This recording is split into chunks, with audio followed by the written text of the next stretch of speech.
بلونت سنگھ راموالیہ، وہ اکثر کہا کرتے تھے کہ ہندوستان میں نادر شاہ نے دلی پر حملہ کیا تھا، تاریخ میں سب جانتے ہیں نادر شاہ دلی پر حملہ کیا اور دلی کو لوٹ کر لے کے گیا. لیکن آزادی کے بعد جس طریقے سے وقف کی جائیدادوں کو ملک کی سطح پر لوٹا گیا، تباہ کیا گیا، برباد کیا گیا، وہ اتنا خطرناک کام ہے کہ نادر شاہ بھی شرما جائے اس کے سامنے. نادر شاہ نے جو دلی میں تباہی مچائی تھی وہ تباہی بھی اس کے سامنے کوئی معنی نہیں رکھتی جس طریقے سے وقف کی جائیدادوں کو آزادی کے بعد مسلسل تباہ کیا گیا. تو یہ وقف کے حوالے سے انگریزی میڈیا کے مقابلے میں اردو میڈیا جو ہے وہ اچھا کوریج کرتا ہے، بہتر کوریج کرتا ہے. تو بعض ایشوز کیوں میں بتا رہا ہوں کہ مائنارٹیز سے جڑے ہوئے ہوں، وقف سے جڑے ہوئے ہوں، حج کمیٹی سے جڑے ہوئے ہوں، اردو اکیڈمی سے جڑے ہوئے ہوں، اقلیتوں کے مسائل سے، اقلیتی کمیشن سے جڑے ہوئے ہوں، تو ان موضوعات پر انگریزی میڈیا، تیلگو میڈیا اتنا بہتر کوریج نہیں کر سکتا جتنا اردو میڈیا کر سکتا ہے.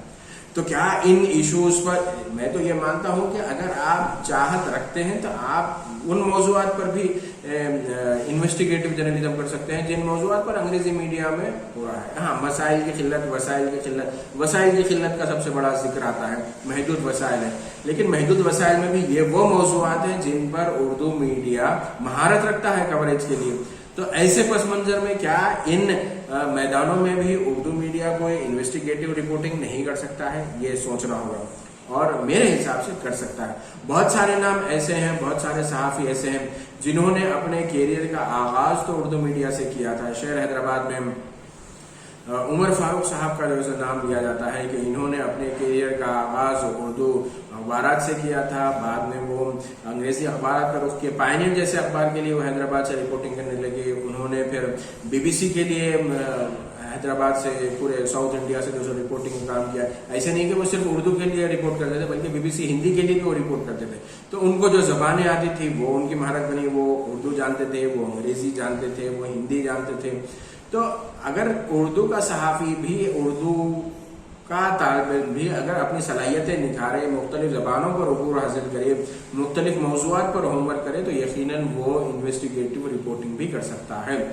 اور ہوا ہے کہ اردو صحافت نے یقیناً کیا ہے رپورٹنگ کا کام، انویسٹیگیٹو رپورٹنگ کے حوالے سے بھی. لیکن یہ موضوعات جو ہیں وہ حلال و حرام کے حوالے سے، وہ حلال ذبیحہ کے حوالے سے، یا وقف بورڈ کے حوالے سے، اردو اکیڈمی کے حوالے سے. لیکن اس کو منصوبہ بند طریقے سے پروفیشنل انداز میں کر دیا جائے تو پھر سمجھیے کہ سونے پہ سہاگا ہے. کیوں کہ یہ وہ بیٹ ہے، یہ وہ ڈپارٹمنٹ ہے جن کے ساتھ اگر کوئی صحیح طریقے سے رپورٹنگ کر سکتا ہے تو وہ اردو اخبار ہی کر سکتا ہے.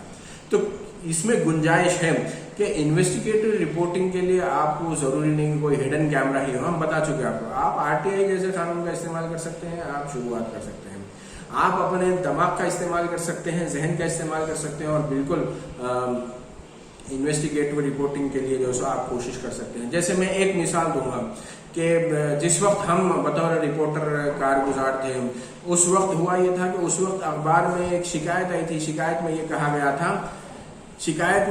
گیا تھا کہ ایک بلڈ بینک ہے جہاں پر پیسے دے کر لوگوں سے جو سو خون جمع کیا جاتا ہے. اس پس منظر میں رپورٹ کرنا تھا. تو جب وہ شکایت آئی تو جو اردو اخبار کے جو رپورٹرز تھے انہوں نے طے کیا کہ ہم اس شکایات کو کریں گے لیکن ہم اپنے انداز میں اس کی تحقیق کریں گے. انہوں نے کیا کیا کہ انہوں نے خود اپنے رپورٹرز کو ایک ڈونر کے طور پر، جو اپنا خون بیچنا چاہتا ہے اس کے طور پر انہوں نے بھیجا بلڈ بینک کو، اور پھر اس طریقے سے وہاں پر جو کچھ پیش آیا اس کو انہوں نے جو بذات خود دیکھا.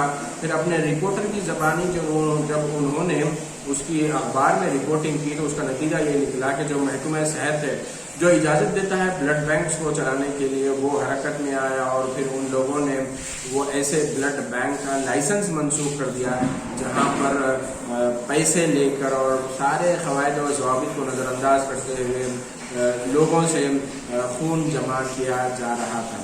تو عزیز طالب علم، آج کی کلاس میں چونکہ بیک گراؤنڈ میں کچھ نوائز بڑھ گئی ہے تو میں آگے بڑھنے سے بہتر یہ سمجھوں گا کہ آج کی کلاس کو ہم یہیں پر ختم کریں، اس امید کے ساتھ کہ اگلی کلاس میں آپ سے دوبارہ ملاقات ہوگی. تب تک کے لیے آپ اجازت دیجیے گا. السلام علیکم ورحمۃ اللہ وبرکاتہ.